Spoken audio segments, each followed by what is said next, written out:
Hey guys, I've got another 3-minute blitz game for us to go ahead and take a look at. You can see I'm around a 1200 elo. I'm playing with the white pieces, and let's go ahead and take a look and see what happens. So in the game, I start with the move pawn to e4. My opponent plays the move pawn to e5, and I develop my knight to f3. And my opponent plays the Philidor defense, playing the move d6, creating this pawn chain in the center. So I immediately go ahead and strike in the center and attack this pawn, attacking the pawn chain, with the ideas of if my opponent takes, then I can take back with either the knight or the queen, like this, and everything is okay. But my opponent develops the knight, and so I go ahead and pin the knight with the move bishop to b5. My opponent then unpins, and I go ahead and castle, so that way my king is out of the center and it's safe. My opponent then develops their knight right here, and now I push this pawn to attack the knight and create my own pawn chain in the center. So they go ahead and move, but I found that I could play the move bishop takes with check, and once the queen takes, I can take this knight right here. With my knight, I can take the knight on d4 with my knight from f3, and when they take back with the pawn, I can simply take back with the queen, and throughout this exchange, now I'm up a pawn, and this pawn is still protected, so the knight can't take because my queen is protecting it. So I have two pawns in the center, and I have won a pawn in this position. So my opponent then attacks my queen here, and I decide to go ahead and en passant, since I'm up a pawn. And then my opponent takes back with the queen. What they should have done was take with the pawn, because this way they could start to build another pawn center in the future.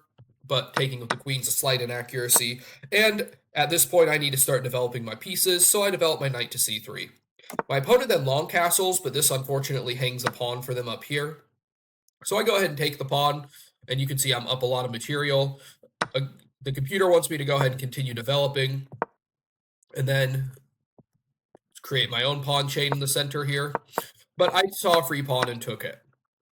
So once they take this knight right here, since I'm up a pawn, I go ahead and trade off the knights, and then my opponent takes back with the queen. But you can see their king is very weak compared to mine. There's only two pawns kind of near their king, whereas my king has all three pawns and the rook is still fine. Now, an important thing to note is I cannot block with my rook right here because that would blunder a back rank checkmate since my rooks aren't connected right now. So I go ahead and play the move queen to a8, but unfortunately for me, this doesn't do anything, and I realized that after I played the move. What my opponent did was play this move, and at first I had thoughts of taking this pawn with another check, but that would blunder my queen, and I realized that after I played the move. So I got my queen out of there. I needed a move because it was under attack by this rook once the king moved. And then they play the move pawn to d5. And then at this point, I go ahead and give this check with the king, or with my queen, and rotate it, so that way I was worried about them potentially swinging their rook over in the future, which is why I went ahead and gave this check. And so my opponent blocks with the pawn, but they probably should have just moved their king out of the way. And now I play the move bishop to g5, attacking this rook here. And they play the move rook to c8, and I saw that there was an attack on this pawn, and so I got a little panicked, but there was no reason for me to panic in this instance. I should have just attacked their queen, but I saw this move just in case they wanted to try to take that pawn, but then I would easily just be able to take back, and if they did, let's say I did what it said and played the move rook to e1, they should probably offer a queen trade, and I would get out of there. And then they would do something like this, because if they take my bishop, well, then I end up in a very dominant position. But I didn't find this. I played the move rook to c3, and my opponent then kicks the knight, and now I go ahead and kicks the bishop, and now I go ahead and attack the queen.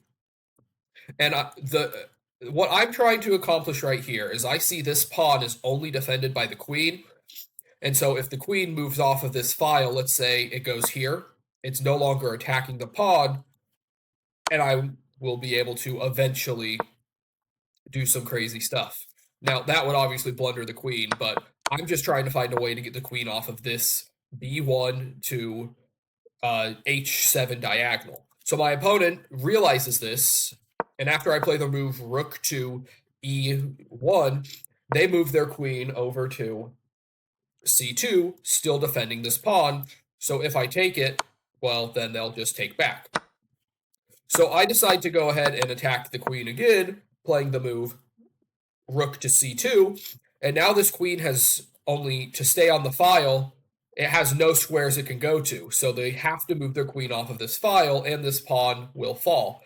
And obviously, if they tried to do something like this to attack it, well, then I would just pick up a free queen.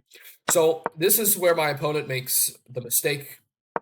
They play the move queen to d3 because they really want to stay on this file, but that just unfortunately loses their queen.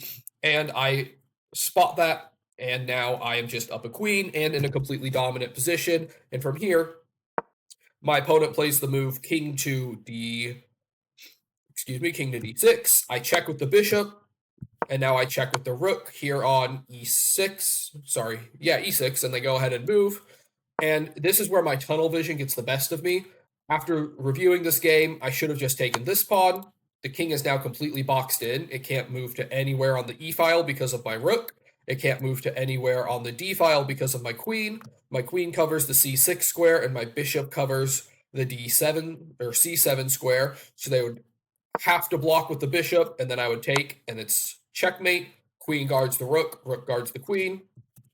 But because I was so focused on taking this pawn on f5, I go ahead and take the pawn here. And while this is still a completely winning position with an imminent checkmate, I missed the mate in 2 here.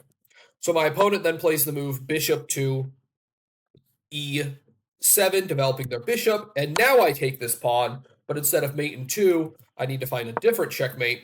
So they move their king up to e8. Now this bishop is pinned. And what the computer wants me to do is take the bishop with my rook, swing my other rook over into the game, and no matter where they go, I'll be able to deliver a checkmate.